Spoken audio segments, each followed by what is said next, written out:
Bon là, ça fait quand même plusieurs batteries révolutionnaires de la semaine, va falloir se calmer, hein. KTL présente une batterie sodium-ion très prometteuse. Ça y est, ils y vont tous avec leurs différentes annonces, là, les constructeurs de batteries chinois. Le géant chinois KTL a présenté une nouvelle technologie sodium-ion prometteuse. Il a également dévoilé une solution hybride qui combine le sodium-ion et le lithium-ion.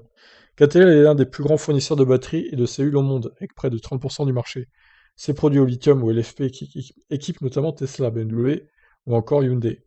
L'entreprise avait annoncé il y a longtemps qu'elle travaillait sur la technologie sodium-ion, non sans rencontrer des problèmes. Le principal obstacle était le fait que cette technologie est plus volumineuse que le lithium-ion.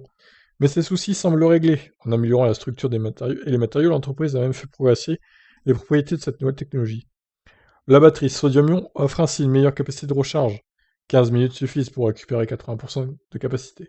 La stabilité thermique évolue également, puisque cette batterie peut conserver 90% de sa capacité à des températures allant jusqu'à -20 degrés. Ça, c'est pas mal, effectivement. La densité énergétique reste toutefois limitée à 160 Wh par kilo, un chiffre faible face aux 285 Wh par kilo que propose une batterie au lithium.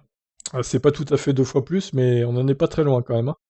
Néanmoins, KTL promet que la densité de ses batteries au sodium atteindra bientôt 200 Wh par kilo. L'autre produit très intéressant présenté par KTL lors de sa Tech Zone est une batterie mixte. Celle-ci intègre en effet des cellules sodium-ion et des cellules lithium-ion afin de bénéficier des avantages de chaque technologie. La technologie lithium-ion compense le manque de densité des cellules en sodium, tandis que ces dernières améliorent la stabilité thermique de l'ensemble. Ah, c'est peut-être ça qu'il faudrait du coup. Ces batteries lithium-sodium pourraient avoir une utilité pour tout type de véhicule électrique, contrairement à la technologie sodium-ion qui pourrait mieux convenir aux véhicules de faible gabarit. L'ensemble de cette batterie est contrôlé par un algorithme de précision qui permet d'unifier les performances des deux technologies.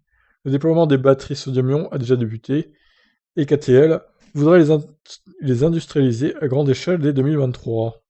Ok, bon, bah alors, sur les deux technologies, le lithium-sodium, du coup, me paraît être le plus prometteur. Meilleure résistance au froid et densité équivalente quasiment, sûrement, au lithium-ion.